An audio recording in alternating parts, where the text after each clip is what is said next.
Let's go, guys.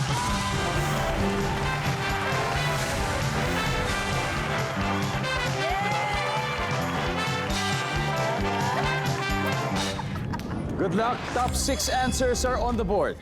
Kapag sinabi ng parents mo, huwag kang sumali sa usapang matanda, tungkol saan kaya ang pinag-uusapan nila? Go. Aston.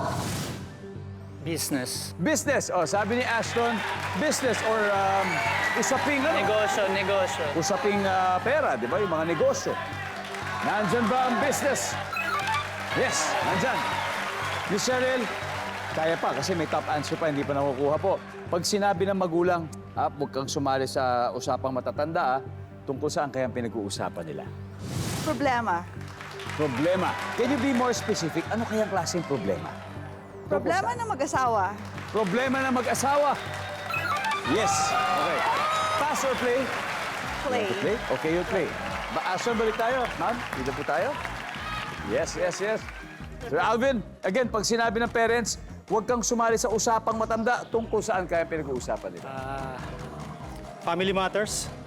Family matters. Can you be more specific, sir?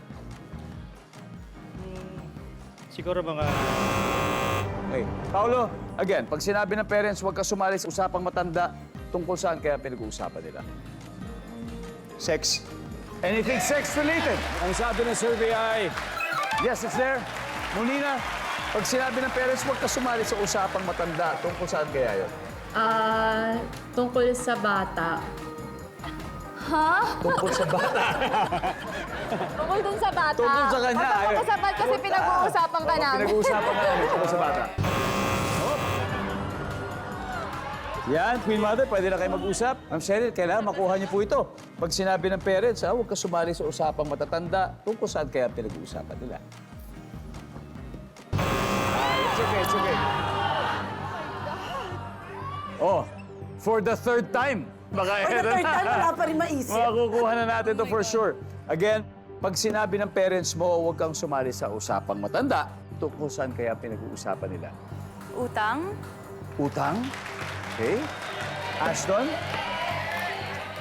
utang na rin. Utang na rin. Carmela? Chismis? Chismis? Chismis siguro. Miss Carla, ano kaya? I'm sure sa mga anak ko nasabi, oy, huwag kayong huwag kayong sumali sa usapang matanda. Tungkol saan kaya pinag-uusapan? Issues, chismis. Chismis. Issues or chismis. Eto na, magkapuntos na kaya sila. We'll see. Chismis. Wow! Ayan, salamat kay Carmela. Eto na, tignan natin ang na-miss out na sagot. Meron pa tayong dalawa, number 6. And finally, number 5. Parang NTRCB rating lang, di ba? Sexual karahasan o droga na hindi angkop.